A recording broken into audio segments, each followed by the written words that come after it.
most successful startups that I know always have a monolith. Why is my tech team busy shipping hundreds of features a month, but I'm not seeing an impact on my revenue? In Spain, you have certificates issued by the local authority that automatically proves where you live. In the UK, you ask for like 3 bills from the last month from your gas, electricity, and telephone. Who has still a telephone line? Seems crazy that you have to have a regulator to say your service that you're selling should work. Welcome back to Bits and Bolts with Paulina, and today we have Victor Tuson Palau. I hope I pronounced it well. Yeah, it's pretty good, yeah. Victor is 3 times unicorn CTO, former CPTO at Bitpanda, former CTO at Ebury and Wayflyer, and now founder of Tuson Advisory, where he helps FinTech and B2B SaaS companies identify scaling bottlenecks before they become outages. Great to have you with me. Did I miss something? Is it something what you would like to add about your background? No, that's perfect. I mean, I normally say like my career had like 2 parts. When I was in operating systems for like 15 years, and then suddenly, for some reason, moved to FinTech. So like a lot of this sort of my C-level roles have been on the FinTech space. But I also kind of work a lot on operating systems, so which is a bit of a strange combination, but it gives me some good perspective between infrastructure and kind of financial companies. I think thanks for inviting me and having me here.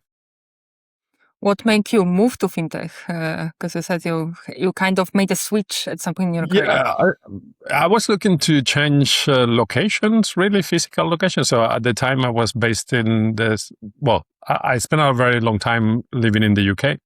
And then I moved back to Spain. I'm originally from Barcelona in Spain, but I moved back to the south of Spain, Sevilla. And I was looking to change. And a good opportunity came through, which was Ebury, which is my first FinTech experience in Malaga, which is also in the south of Spain. And that was, location-wise, was really good, and I liked the people. And that was then the company I joined as a VP of engineering and became their CTO a couple of years later. And that was kind of my first CTO experience, a part of like a startup that I co-founded, where I was the CTO also, but that was like very small, like 2 people startup. And then after that, I really liked them because, I have stayed on the finance part where finance is still something that relates to people because you do it on your day-to-day basis, right? So it's a business or not, but it's kind of currency exchanges when you're traveling or when you're paying someone abroad, or crypto or stock purchases, or lately been working in lending. So I'm also now, as part of my advisory, I work as a fractional CTO in some fintechs around lending and other financial products, but always like related to kind of stuff that is tangible rather than algorithm traded and stuff like that, which I think would be for me a bit too detached from what it's kind of day-to-day life to be interesting. But I found it really that it was something interesting and stay there. And it's always, it's a bit like everything else in terms of engineering, but you have the added complexity that you have to follow certain regulations, and there are things that you can't do, and you're moving money. So a lot of people want to, not nice people want to get into your company to get the money and stuff like that. So the security part is also quite important. So it has some good aspects to it, basically. Yeah, I think it's very complex. It's become more and more kind of interesting over the years. As you mentioned, crypto rival. More and more people are aware of both trading and investing, and it became more, popular and accessible for everyone. So I think, with that also make it more interesting that it's not also of course, it's a very regulated market, but it's not only for, it's much more accessible for everyone right now. Yes, it is. Nothing for individuals and also for startups, right? So it's become a lot more accessible. It's still complicated compared to, you found a company and you run a SaaS product. Obviously, there is a lot of regulation and licenses to get that, but there is a lot also banking as a service providers out there. So basically, the same you get like an API to do anything. You also, nowadays, you get an API to do most of financial services. So you can build a neobank-like service without having to have a banking license, because at the end, the providers behind you have the license, right? So there are companies that provide you a set of APIs where you can do payments, you can have bank accounts, you can issue cards, and they are the ones executing all of these movements and taking the responsibility and making sure that your regulatory compliance is there. And you own the customer relationship. So everything related to fraud and stuff like that, you have to do, but that's kind of, there's also providers for that. So in a way, it's become a lot easier to move into fintech than it was probably like 15 years ago, where you had to, start from scratch and, kind of at Tiburi, we had to have like connections directly with Rails, right? With like, SEPA or Swift or whatever. And now, I mean, you can still do that, depends of your volume, but now it's kind of as easy as setting up a provider and like integrate into a single API that gives you access to all of this. So I think it's also democratized a bit the ability to create fintechs, which is really good. Yeah, so accessibility bar got only not for the user, but also for the business side got much more lower. That's one thing. And I can see what you mentioned also, that a lot of people basing, on the integration and license of other bank. For example, I have my bank account in one bank, but to invest, they don't have license for me to being able to invest via them. They have partnership with another bank who has license for investing. And this way I can invest via them in the other bank.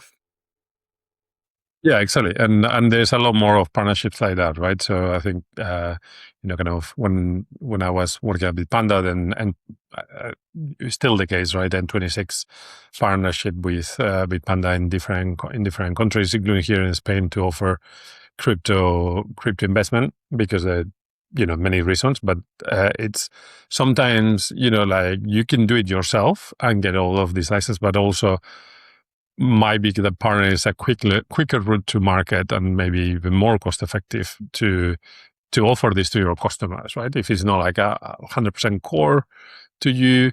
And, one of the things we discussing with a colleague recently was, this is also applying for non-financial companies. So you see a lot more companies like online shops, for example, like big ones, right? Like marketplaces and stuff like that start to offer either buy now, pay later options, or even just payment solutions. So where, they already have the credit card of the users because they're buying there. So, a bit like Amazon, right? That they also offering just payment solutions for all people to integrate, and they kind of becoming a fintech without sort of setting up to be their main core business a fintech, but maybe they are providing, software for hotels.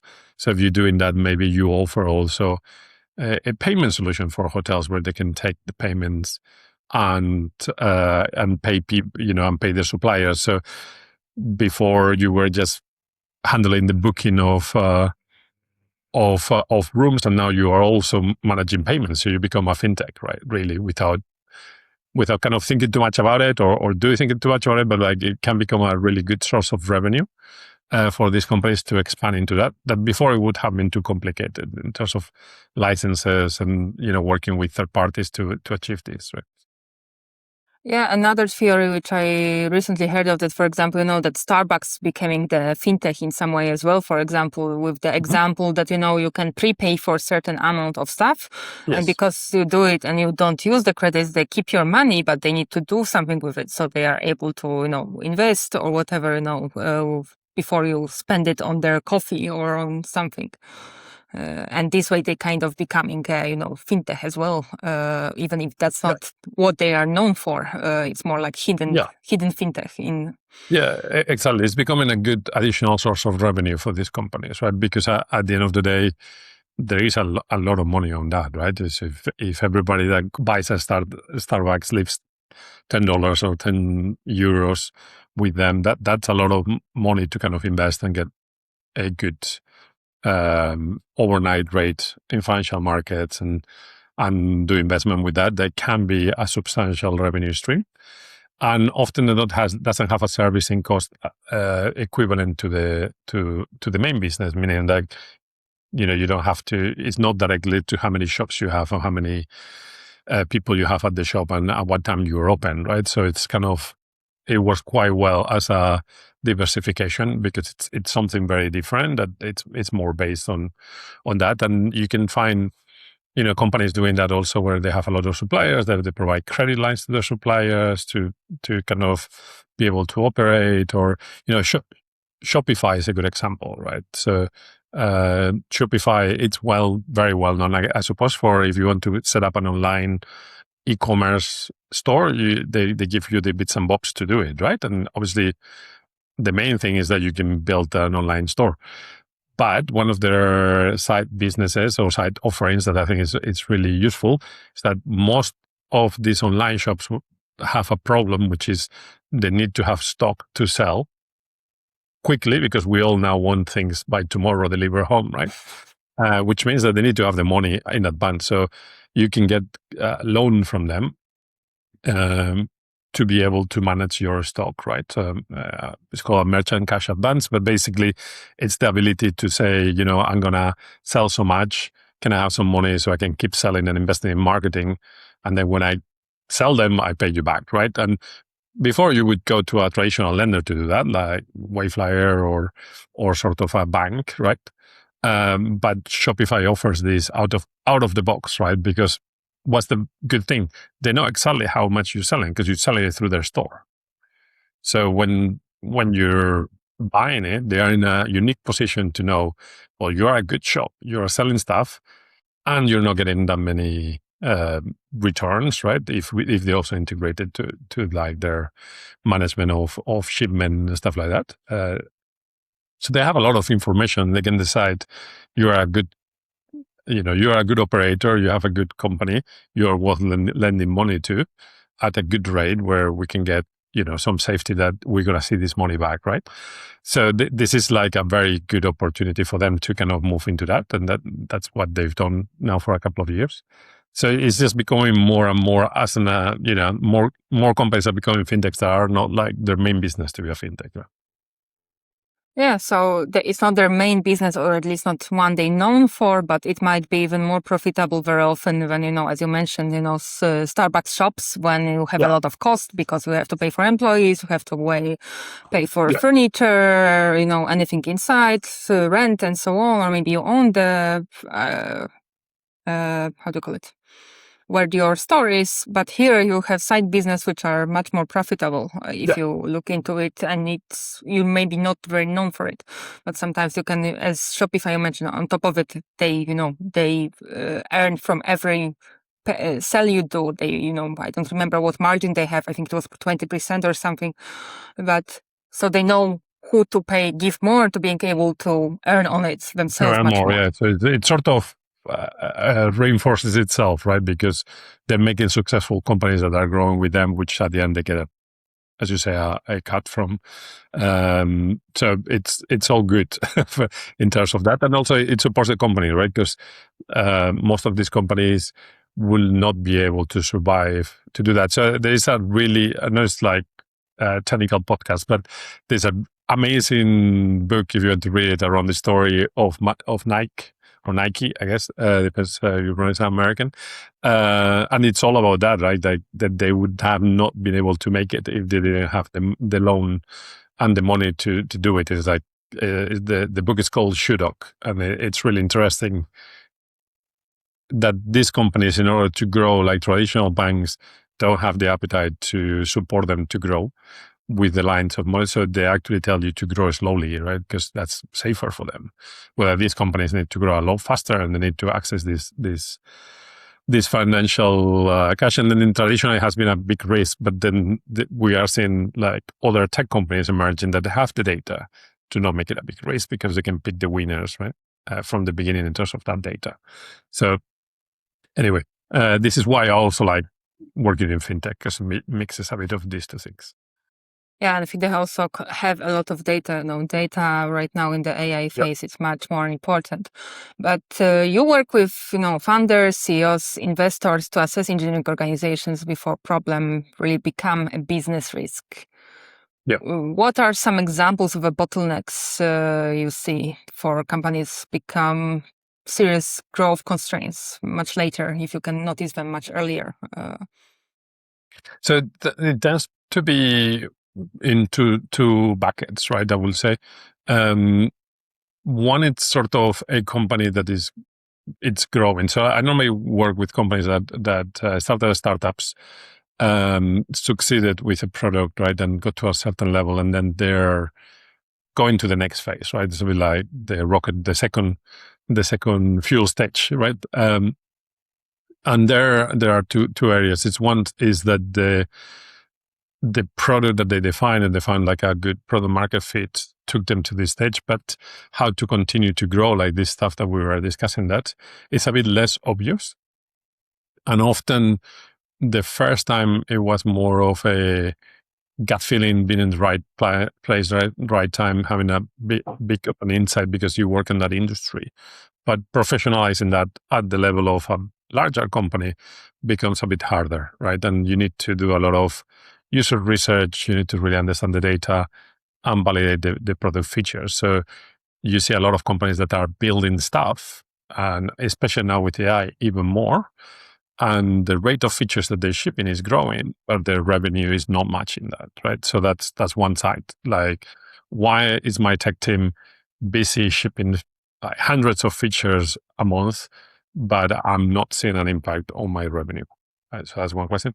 And then the other one, it's in the same trajectory is, I got there on a scrappy way because most startups, most successful startups that I know always have a monolith and they're always trying to break it, right? And the reason is that you get there the fastest that you can. And normally a monolith allows you to move really fast, right? I also work with a lot of startups that set up a really good microservice strategy from the beginning and never made it because they were too busy moving things around, right? So what I'm trying to say is not like big monoliths. What I'm trying to say is that they take a strategy to get to the first phase as fast as possible. And sometimes, whether it's architecturally or team organization, that doesn't carry to the second phase. And this is why they are busy trying to break the monolith, because it doesn't work anymore, right? And this is a second phase, a second part of growth stalling, which is your architecture or your team organization or your development practices don't scale anymore.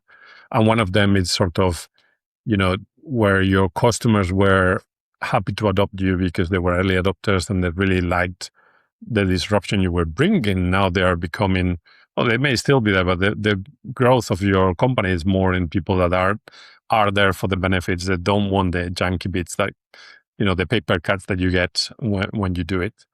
And you want something stable that just works, right? And it's a bit of a mentality change for an engineering team that has been building a rocket ship that it's hauled by duct tape because it just needs to get there, to now do one that actually needs to go to space and can explode, right? With customers on board, because like that will be really bad for them, right? Because you become business critical. And that's kind of like the two things I work with companies I help, these two sides of the coin. Yeah, and I think, in the later stage, the stability is even more important than shipping new features, in my opinion. And, AI became very good with shipping and writing new features, but, the stability is even harder right now. I think with AI, with the entry level got very low for shipping new features, and everyone almost can do it. But that disrupt a lot of stability and consistency. So if your stability and reliability it's not very well defined, then you can very fast bump into the issue with your stability of your system and scalability of it. 100%, right? I think stability is a function of change, right? So if you have very low change, it's a bit easier to achieve high level of stability. And this is why technologies that need a high level, like talking about 5 and 6 nines of reliability, tend to take a very long time to develop and not change things that much, because it's a function of change. That doesn't make it better or worse, right? But you're 100% right that AI has to speed up the change cycle. And if you had really good kind of reliability practices in place, it's probably hold on together. But if you just had enough that you needed to keep up with your rate of change, you're now seeing lots of problems, right? So if you kind of over-engineer, then lucky you, because you made the right bet. But if you were just in the right level, that maybe if we go a bit faster, we start breaking, AI is like a tipping point for that, right? And I think also that we are seeing adoption of AI mainly in the coding part, right? Because that used to be the bottleneck. And I think that sort of the writing code, the designing code, it was being accelerated. That I mean, you could also, and are companies that are applying it to the other parts, but it's just not as profitable today or sexy today as to find a company that does that than focus on the writing of the code, because that was the bottleneck and that's where most of the money is going. But I think over time it will expand to, kind of analyzing. One of the conversations we have in it, we all know that we have logs in production that has errors that we never get around fixing, right? And that those errors eventually keep creaking into incidents, right? So, and you often saw oh, I knew this was going to explode at some time, or I saw that log once, I didn't do anything about it. And now you can just have an agent that is looking at your logs and creating PRs to catch them as soon as something starts creaking a little bit. But there is not that many good frameworks out there yet that do that, or many as easy as the harnesses that we have for coding, right? But I think we will get there very fast. In the meantime, it's going to be a bumpy ride, I think. Yeah, I think, it's coming with the maturity, and right now also where the people focus that the money flows usually. And right now, as you mentioned, it's, on the coding part, on the planning part, I see more. Testing part, it's still not so good in my opinion. It's getting better, but adoption and technology, it's not as good for for coding yet. And, because it's also not on the because one thing it's technology, but we also have people and processes, and all needs to follow, in my opinion, to being able to, achieve reliability and stability. Because if you have great technology, if it's misused, or if you don't have good process around it, then it's gonna, fire back to you. And you're stable or, reliable on one end, but not on the other end. So how do you see it? Do you see which one of these aspects do you see the most, most companies don't really have set it up? It kind of really depends on where they're coming from, especially on the side where when you have to do, so coming back again to the FinTech space, right? Just as an example, that it's sometimes really hard to have a good development environment and test environment, right? Because there is a lot of third-party dependencies to step out. So how do you test? A lot of, if you look at a lot of SaaS, you can run some tests in production at the same time, so you get a good feeling of the real quality in your system, right? But how do you run production tests on a bank or a FinTech? You can be doing payments as a test, among other things, because it's not allowed by regulators, right? Because every payment needs to has a reason and be scanned for fraud. And you having test account is going to set all kind of alarms, right? So there are, what I'm trying to say with that is that there are conditions that make for some companies already difficult to scale development and testing and stuff like that, and they are kind of suffering more than other ones that they had more flexibility, or they had a better setup to do this, and then they are kind of suffering more at the design part and the kind of upstream part, where kind of quotes I hear is it was already difficult. I mean, just because you can build something doesn't mean you should, right? So I think there's a lot of companies that are struggling with the fact that you can go fast, but maybe they don't have that many good ideas in the list of things that they should be building, right? And what you end up is just creating a whole bunch of features that makes your product really confusing for customers, or takes away the direction. So you could be building a side business, right? Like what you were mentioning about Starbucks, that makes sense because you have thought about it, but then they could also decide, because they can go into logistics and create a logistics software. But how do you then operate all these kind of companies that have nothing to do together, right? So I think this is kind of creating a bit of backlog or not necessarily a backlog, but a sort of bottleneck on like good product validated ideas, right? That you still need to do the research and talking to customers and so on. And again, there are not that many good frameworks and tools yet around that with AI to accelerate that. And it really depends on where you're coming from, right? So I'm seeing a bit of both. So. Yeah, and you mentioned something what I think is also important, from consulting world, which I'm sitting in more, that, customer needs to be happy and customer needs to be, not confused. More doesn't always mean that it's better. Yeah. And in reliability, you make a point that, about customer experience and what is their experience. Do you see the disconnect, between what companies do internally and what is really customer's reality? Do you see the difference in it? Or Yeah, I see, kind of, it's, if you have a business which is like a B2C business where your customers have a very easy switching cost, or low, I would say, then it's a bit closer because you have a mistake, your system is down, and then they move to you can definitely see people moving away, right? In B2B can be a bit more separated. So they create this sort of difference between what you're doing internally and the happiness of the customer, because the customer has a 2-year contract. So, but they are waiting for that 2-year clock to tick to leave you, right? That you just don't know if you're not talking to customers, right? And I think just assuming in reliability, just assuming that, some B2B software can have lower quality because the customer has that tolerance or they are not complaining about it, but it weighs heavily on whether then they decide to move away or not.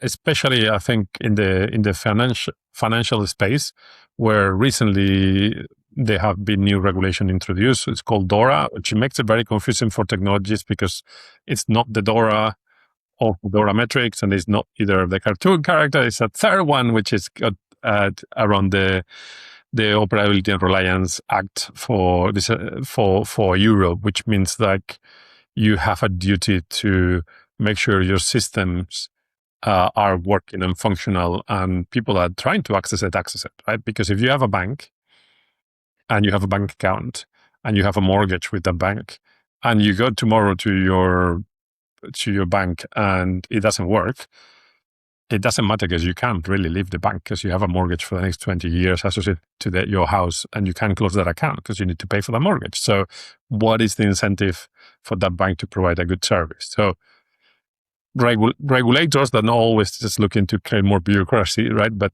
sometimes they have really good ideas. So normally it comes from learning of problems.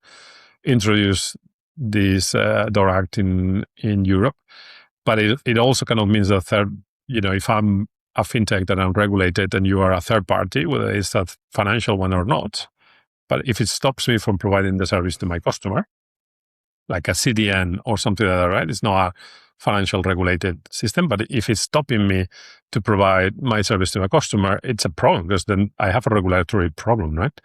So I will be looking to see how I disconnect. So how do I move to another supplier? So I think the experience, like the reliability and being like a non-functional requirement, something that you don't treat as much as something important in B2B or B2C, where you have a high cost of switching compared to like B2C, where you have a low cost of switching.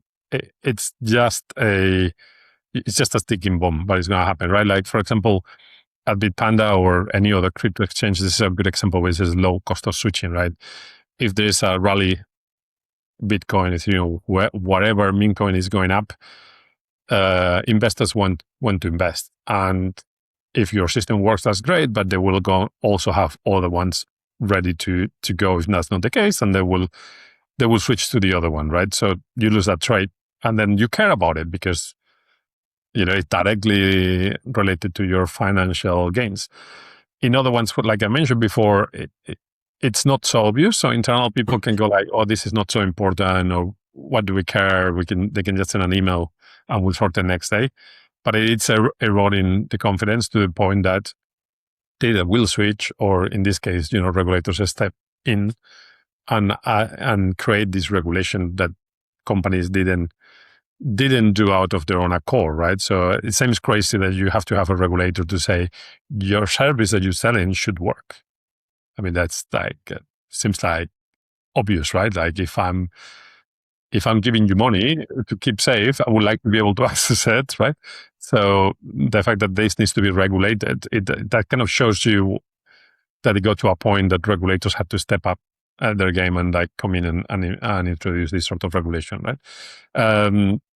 And yeah, you come across a lot of companies that are in the B2B space that kind of don't think reliability is important, and they're kind of surprised when they have churn of customers, and sometimes they don't join the dots, right? That these two things are related. Yeah, I think it was underestimated for many years. It got, over the last few years, it got more important. And also with what you mentioned, one of it, it's DORA, but we had much more regulations coming into place, especially within EU, from, some is for reliability, some is for security. You have NIS2 in place. There is, AI Act, Data Act, and so on. So there's more and more regulations coming with it. And part of it is also, security and reliability, which kind of go hand in hand together with it.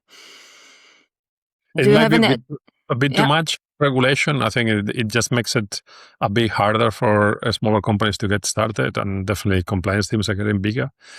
But it needs to be a bit of a pendulum swing, right? So I do think that there's kind of a lot of these regulations are very similar around this, right? But they're reacting to kind of real needs and complexities, right? But somehow, I think maybe they need to be consolidated into less of them, but they cover more kind of holistic, right? A bit more. But as you mentioned, there's a lot of them at the moment, right? That if you're trying to set up a financial company that moves data around and also maybe uses AI, then the sub alphabet is pretty large of things that you need to start thinking about, right? Yeah, and some stuff were best practices for many years, but some stuff right now are required. And I've done a series of talks at the conferences last year, and one of the talks was actually about all of the regulations which are coming in place, and developers are really confused if it applies to them or not, and what applies to them and what doesn't. And there's a lot, it depends depending on what company do you have, on what organization do you work, with what do you work. So it's really confusing for tech sector, or for tech, even if it's, if you don't selling tech, for any tech people involved into business, they don't know what to do very often. I agree with you. And it's what you were saying, right? A lot of these things are good practices, right? That are becoming compulsory. So I like to take it back to being a good practice. And I think that there needs to be a role within the company that is shielding the tech team and everybody else into the company to the regulations, and transforming it into really this good practice. And that's something that we can all understand, and we can get that done. And then you map it back to the regulations that need be, ideally, that they should be streamlined so they're not that complicated. I think it's really bad that people are confused about it and trying to figure out, because that goes out against the good practice and also the regulation itself, right? Yeah, exactly. It's a lot about, in tech, we're very on point. If it is this way, it is this way. You might have a few different ways of doing it. But in the legal, it depends how do you interpret it. And one person can tell you something different than the other one. And that is really confusing for many people. But going back to fintech scaling, you are specializing in it, and that's what you spent many years into it. Do you see the difference into scaling fintech company from, typical SaaS company? Yeah. I see. Primarily two differences. The first one, it's technological, right? So when you're trying to scale a fintech, and kind of mentioned before that nowadays when you build a fintech, you are putting things together from different areas and getting these things. The underlying technology is pretty old, right? So when you're looking at payment systems that, like the Swiss network, that have been around for longer than I have. It's not really kind of cloud native technology where you can just scale some pods and it grows, and like horizontal scaling. The reality is, I think in fintech you have a lot of these third-party limitations where it's not as straightforward to do that, and you have to start kind of thinking about what are the limitations of those rails and how you handle them and what alternatives you need, and really look more at kind of having duplicated access to create bandwidth, but it's sort of more like passive active setup for scaling than just like elastic scaling. Doesn't necessarily work very well for fintechs, and especially when it's touching the financial rails, right? So when it's payments or where it's kind of the markets or kind of exchanges through whatever it is, right? So currency conversion normally is done through private entities, but it's a protocol used called Fixed that is like a really old protocol. It's a streaming protocol based on letters, and you basically just looking for a character to come back, like one letter, and that tells you whether your rate has been accepted or not. Like, so meaning that, and it's like single connection. You can have multiple connections to different providers, but it's just like a single one that is parallelized by having more letters in the package, right? So what I mean by that there is this kind of old and new coming together when you try to scale fintechs, and that's kind of a problem. The second one, it ends up hitting the technology product, but it's more of a business wise, which is as soon as you leave Europe, and mainly even in Europe, but it gets harder when you leave Europe or the US as a single country. It gets very fragmented, both in terms of regulation, but also local rails, right? So if you really want to have a good user experience, normally that boils down to one thing, which is moving money fast. You want to be able to buy something or invest or get your money back very fast, and you need to access to the local rails, right? So in Europe, we have SEPA Instant, but in most other countries, they all have their own local rails. Even in Europe here, if you're looking to do a fast payment in Spain, you will be looking for something like Bizum, which is a micro payment system, which is instant payments over mobile phone identities. But in the UK, you have faster payments. I don't know where you are in Denmark. You probably have something like that. Yeah, we have mobile pay. I'm Polish originally. There is Blik. I've spent quite a bit of time in Belgium. They have a different system, so it's very fragmented as well. It's very fragmented. Then, so if you want to get a good service and good system, and you go into this, there are all sorts of fragmentations, right? For example, IDs, right? Although we're in Europe, we all have different IDs, and it gets a bit more complicated when you are not a European national, because all the foreign IDs for the local European countries are slightly different, right? So like the residency permit sort of thing. So when you need to acquire a customer, they need to go through KYC, know your customer regulation, and you need to ask them to provide different things. How do you prove your address changes massively from one country to the other one? In Spain, you have certificates issued by the local authority that automatically proves where you live. In the UK, you ask for like 3 bills from the last month from your gas, electricity, and telephone. Who has still a telephone line? I don't know, but you're still allowed to prove your address based on that, right? So a bit like telephone line, not a mobile, a wire line, right? So it's like regulations or like habits like that make it really complicated as you scale a fintech, that each new country you adds a lot of complexity in terms of fragmentation. So you have your system, which is, I don't know, let's just say that we are making payments, right? So paying, I want to pay Paulina and Victor. I'm in Spain, you're in Denmark, I want to pay you.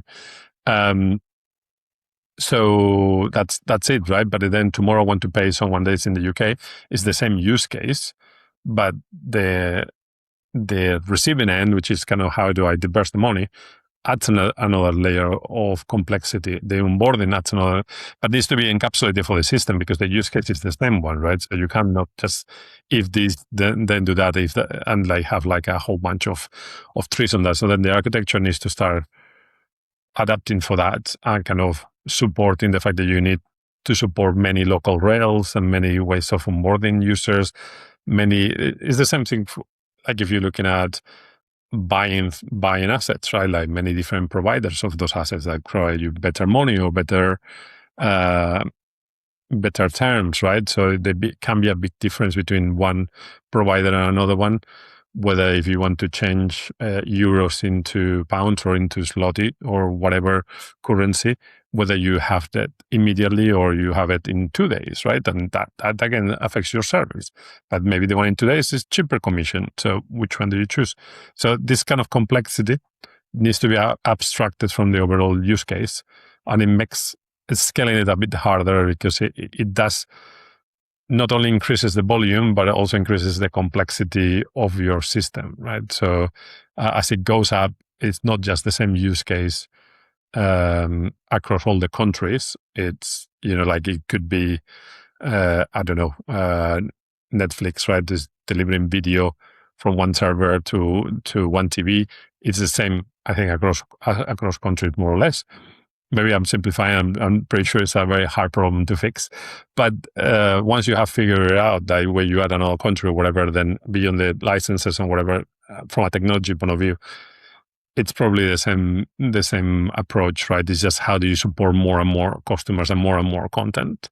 Well, in a fintech, it's not so much more of the same. Tends to be much more the complexity growing horizontally as well as vertically, right? So you have to scale a system where you have more users, but each user is slightly different. Again, so every time you scale into a new country, they're again slightly different, and they have like these things where they're onboarded differently, they pay differently, they want to buy different type of assets from different places, right? So you have to manage these two axes at the same time. That can be a bit complicated or make it a bit harder. Yeah, I think on top of it, you have a lot of support still for the local payment systems. Like in Denmark, for example, you have Dankort. And I still sometimes go to certain places and you only can pay or cash or Dankort. I mean, right now it's connected with Visa. You would rarely have, separate Dankort, but it's, it's again annoying and harder to get to, bigger audience because they only use the local system. Same in Belgium, you also have the local one as well. I don't remember the name for it. And it's the same online, right? Because if you think about it, when you pay online, do you pay with Apple Pay? Do you pay with Google Pay? Do you pay with Visa, MasterCard, American Express? So it's quite a online payment methods also. It's not very consolidated, right? So, no, it got a bit better with, at least Visa and MasterCard. I remember, 10 years ago, I done internship in Brussels and I couldn't pay with Visa or MasterCard. So you could only pay with cash or Maestro. And only a few cash machines you could get, ATMs you could get, cash out of with Visa or MasterCard, paying a lot of money for it. And even one thing, it's technology, another thing is regulation and cost of it. I mean, within EU, if I, for example, pay someone out of EU, not out of EU, within EU in a different country, it's also quite expensive to being able to do it versus if I do it only locally. Hello. And went down. I just got a message that the network got. Yeah, I think I lost you for a bit. Yeah, sorry about it. Out of my control. Where were we? I can remember. About fragmentation of the fintech in the EU and the cost of it. Yeah. So I think what you were saying, right? Like there is still a lot of fragmentation or a lot of preference for local methods. So if you don't support those, that impacts the adoption, right? Because at the end of the day, people want to be able to move their money, and they're normally now it's getting better. I think where it's more accepted, but also you tend to have more of those methods yourself. But it's still the case that if you only have a Maestro car and you can't support Maestro, then you can't have that customer as your customer, really. So in a way, it's sort of not an option or a preference. In some cases, that's just what people have available, right? I think Visa, MasterCard are quite quite common now, but more and more people prefer like other type of payments that they feel they're more safe, especially for online payments like Apple Pay or Google Pay. So there's always this complexity of adding these features, but the difference is not so much that are additional features to keep your customer happy. Sometimes it's additional features to get access to customers that otherwise it's a barrier where you cannot not acquire them, right? Like not have them as your customer. So I think that's a different complexity that you get in fintech that you don't get in some other areas. I'm sure there are other ones in other areas that you don't get in fintech, right?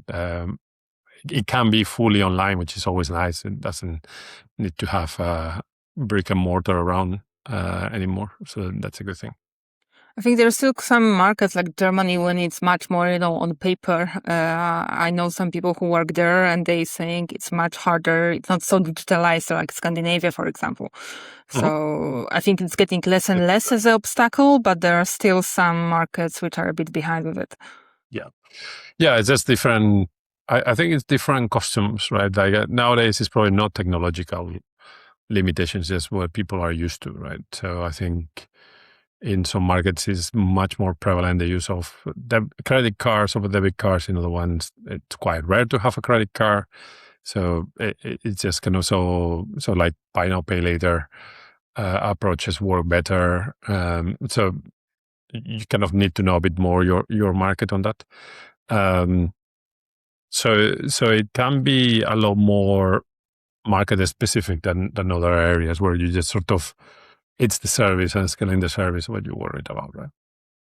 And wrapping up, if CTO would be listening to us and they're trying to figure out what's wrong with the engineering organization, what is one thing they can, start looking, or what they can do to, try to find what is not working for their company? Sure. It's a good question. I have a diagnosis workbook that I'm happy to share with people if they wanted to ping me in any of the social media, or you can find it in my website. But I think at the end of the day, it's important. One place to start would be look at what your organization is doing in terms of what's producing, and do you know the value that it's adding to your company? Like, I think that is the main thing. So often you would kind of see if there's a direct link between the key metrics of customer acquisition or revenue for the company and the work that you are doing. And if that it's not the case, if there's not a heavy overlap between those two, there is something wrong. And it can be wrong because there's a lot of maintenance, there's a lot of incidents, right? So things like incidents and stuff distracting you from being able to ship something. Or it's just you're going very slow because your architecture doesn't allow you to do that, and you end up having to refactor a lot of things before you can do that. So you end up with a lot of refactoring tickets, but not really able to meet the demands of what your company wants, and they end up sort of looking for other ways to grow revenue and acquisition, buying new businesses or opening adjacent markets where they don't need product changes, but they can sort of get more customers, right? So I would kind of look at that, because that as a CTO, that's the main indicator, right? Like normally companies, I mean, if you look at to your right and you see no company goes in no direction, that maybe it's a time to start looking somewhere else. But assuming that you look right and you have like good company goals from your company and the company knows what they're targeted to do, and you look the other way and sort of see your product roadmap and your technology roadmap and these things don't meet, it's like a very good indicator that there's something you need to start digging into understanding why that is the case. So as you mentioned, it's complicated, so they should hire you to help them. But It was great to have a conversation with you. And I guess people can find you on LinkedIn and on your website, which we can link to it. Or is there another place where people can follow those you? are the main places. So tusonadvisory.com is my website, and I'm Victor Tuson at LinkedIn. Great. Thank you for today. It was a pleasure. Thanks, Paulina. That's it for today's edition of the Bits and Bolts with Paulina. Did you like what you heard? Of course you do. Tell your friends.